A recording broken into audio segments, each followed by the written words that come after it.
Been back from Charlotte for work and in the car for a little bit. Thought I'd do a quick video on the topic of the Septuagint.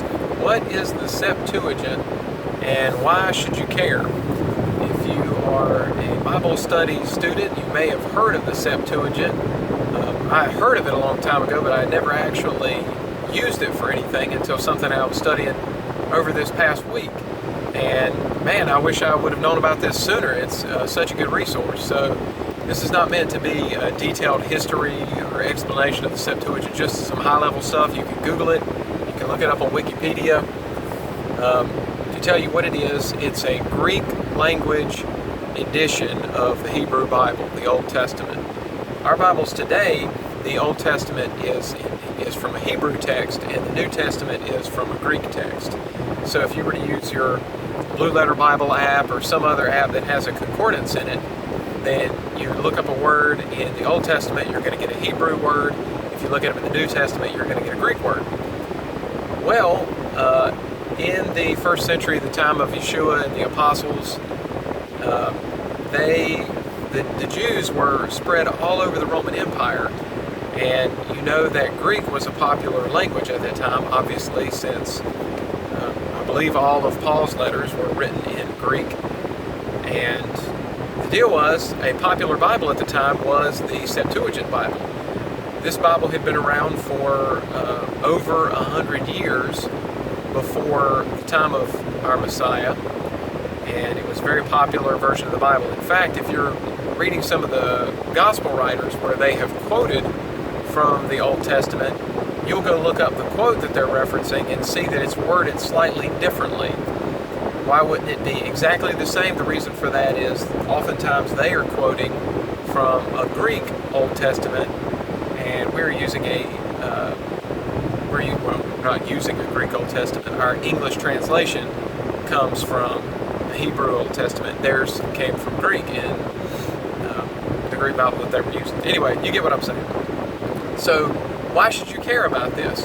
Well, if you are comparing something in the New Testament and the Old Testament, for example, you're looking up a word, you can't see if things are one-to-one, because when you look the word up in the Hebrew Bible, it's going to give you a Hebrew. If you look it up in the Old Testament, it's going to give you a Hebrew word. You look that same word up in the New Testament, it's going to be Greek. So you can make the argument that these are not the same words. So that is where the Septuagint comes in handy. You can look up a Greek word in the New Testament and see how it was translated into English.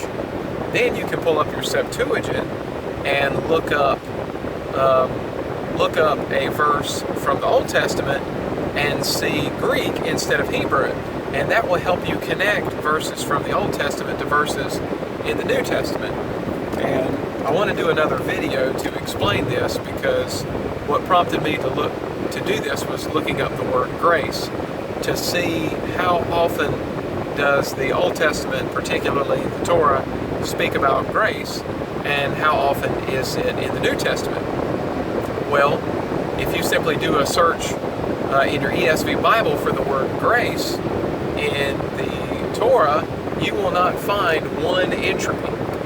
And if you do a search for grace in the Gospels, you will only find 3 verses. The word grace is not in Matthew, Mark, or Luke. In fact, you'll find it 3 times in John's Gospel, in the first chapter, in verses 14, 16, and 17. There are only 3 verses in the Gospels in the ESV that have the word grace. So what I was trying to determine is, does the Torah speak about grace? And how much does the Gospel speak about grace? So I'm going to leave it at that for this quick video, just to let you know how that could come in handy. I could see if the word grace that is referenced in the New Testament lines up with a word in the Old Testament that was perhaps translated in a different way. So if you've watched this video to see this in action, watch my next video about grace. Thanks.